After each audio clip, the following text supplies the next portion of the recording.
Hi, this is Jack Byram. Recently, I had the misfortune to review some Wikipedia articles about things that I know a little about, nutrition and science, and we'll call it religion.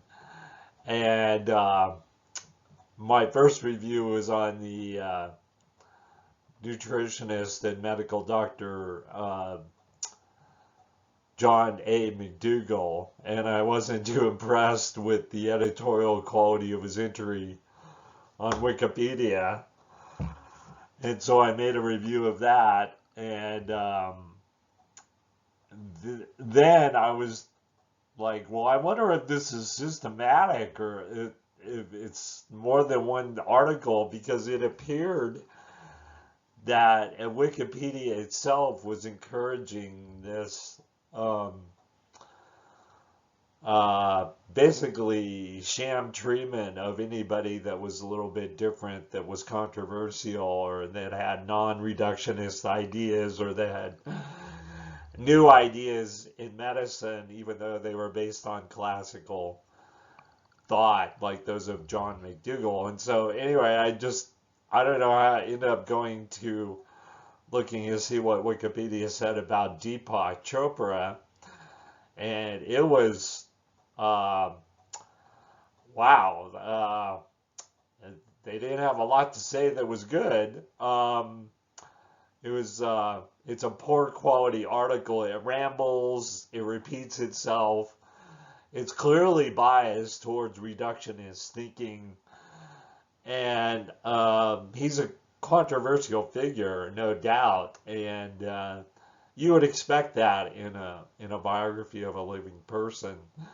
But what you wouldn't expect from a high quality publication is the editor's literally trying to tell you over and over, hammering it home, that this guy is a fraud, that he doesn't know what he's talking about, that he's unscientific, that he's not a real doctor, that all the people that believe in him are being duped or inspired by him, or Oprah's an idiot because Oprah Winfrey supported his view.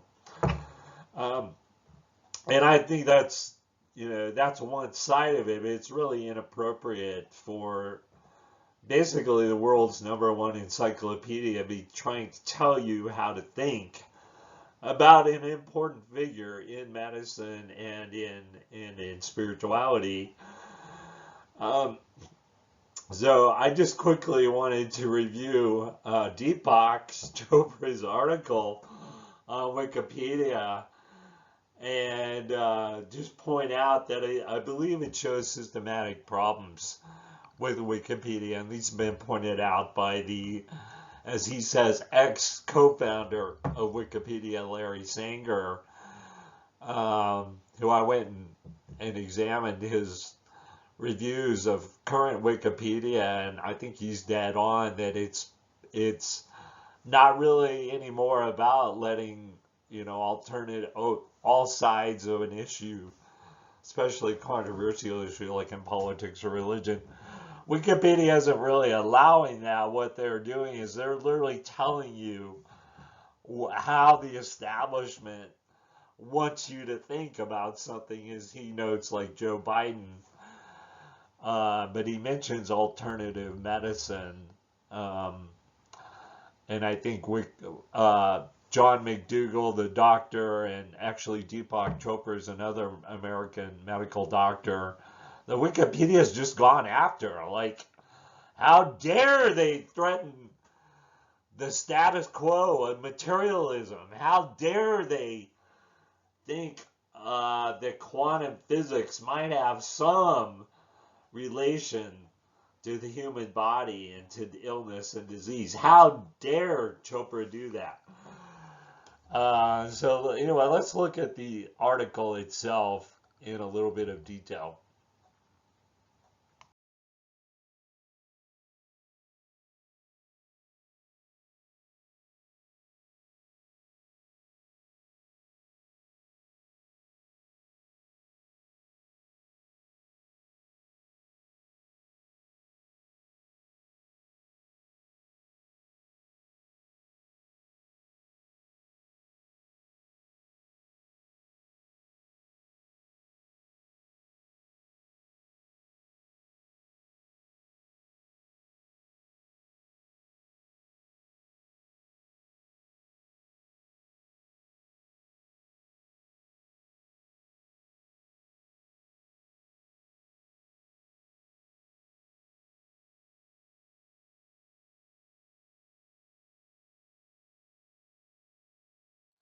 Anyway, I didn't want this to be too detailed a review of Deepak Chopra on Wikipedia, but this is just a brief overview of the problems, which I believe are often systematic in Wikipedia, as Larry Singer has noted.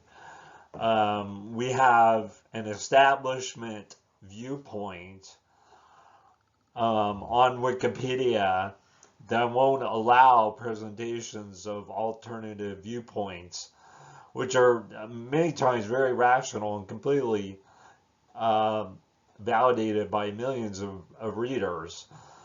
But Wikipedia encourages editors to be reductionist, to take the prevailing worldview, which is not always correct, especially in politics, religion, or nutrition. And once these editors get a hold of a page like they do on Deepak Chopra, it's pretty much hopeless to try to get it fixed to present any kind of balance. And it also shows, if you look at the unevenness of many of these articles, and this is one, when you edit by consensus, you often get a poor product.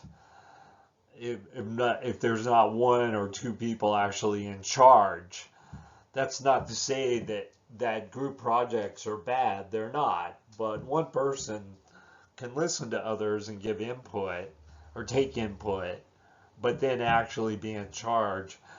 And you often get a lot better product with that when you do that. And that's not what Wikipedia does. Everybody's in charge. But then if there's a problem, nobody's in charge. The analogy would be to making a movie, which is a collaborative process. You have the screenwriter writes the backbone story, but then you have actors that have their own input. You have production designers have their own input, costume designers. The director has the final say. So the director is actually the boss of a Hollywood movie. But they will, if the actors say, director, Steven, I can make this line better than what was in the script, they'll go with that. They'll say, okay, Eddie Murphy, you want to ad-lib this line? Okay, maybe you're right. Maybe that's better than the line that was in the script. So it is a collaborative process.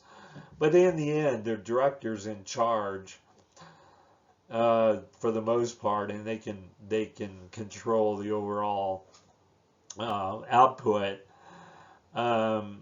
Anyway, I think the direction that we should go in is to have something like Wikipedia slowly die, hopefully, and if we're going to continue to have free online encyclopedias, that we more have the model, something Larry Sanger is positing, where you actually have a whole bunch of people that have total editorial control over their encyclopedia entry.